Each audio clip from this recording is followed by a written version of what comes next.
ఏపీలో కొత్త ప్రభుత్వం కొలుదీరిన వేళ అధికార కూటమి కార్యక్రమంలో సంబరాలు మునిగిపోయారు.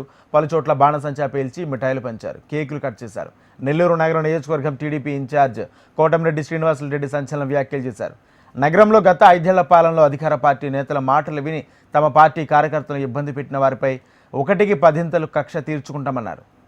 అప్పట్లో కొందరు పోలీసులను అడ్డుపెట్టుకుని అధికార పార్టీ వారు మాటలు విని దూకుడిగా వ్యవహరించిన పోలీసులను తాము వదిలిపెట్టబోమన్నారు. నగరంలోని నారావారి వీధిలో టీడీపీ కార్యకర్తలు ఏర్పాటు చేసిన సంబరాల్లో కేక్ కటింగ్లో ఆయన పాల్గొన్నారు. ఈ సందర్భంగా శ్రీనివాసరెడ్డి సంచలన వ్యాఖ్యలు చేశారు.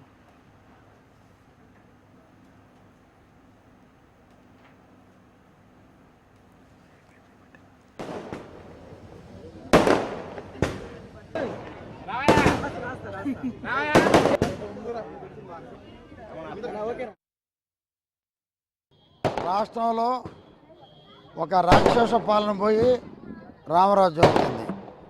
నారాయణ గారికి ఈరోజు స్వాతంత్రం వచ్చిన తర్వాత 72,500 మెజార్టీ వచ్చింది.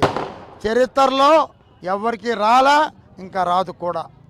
ఎందుకంటే గతంలో 2014 నుంచి 19 దాకా ఆయన చేసిన పనులు ప్రజల్లో ఈరోజు గుండెల్లో ఉన్నాయి.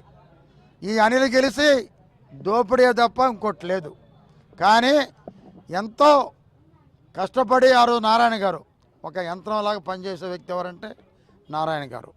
నువ్వు ఏది కక్షతో ఆపావో అదంతా నారాయణ గారు పూర్తి చేయబోతున్నారు.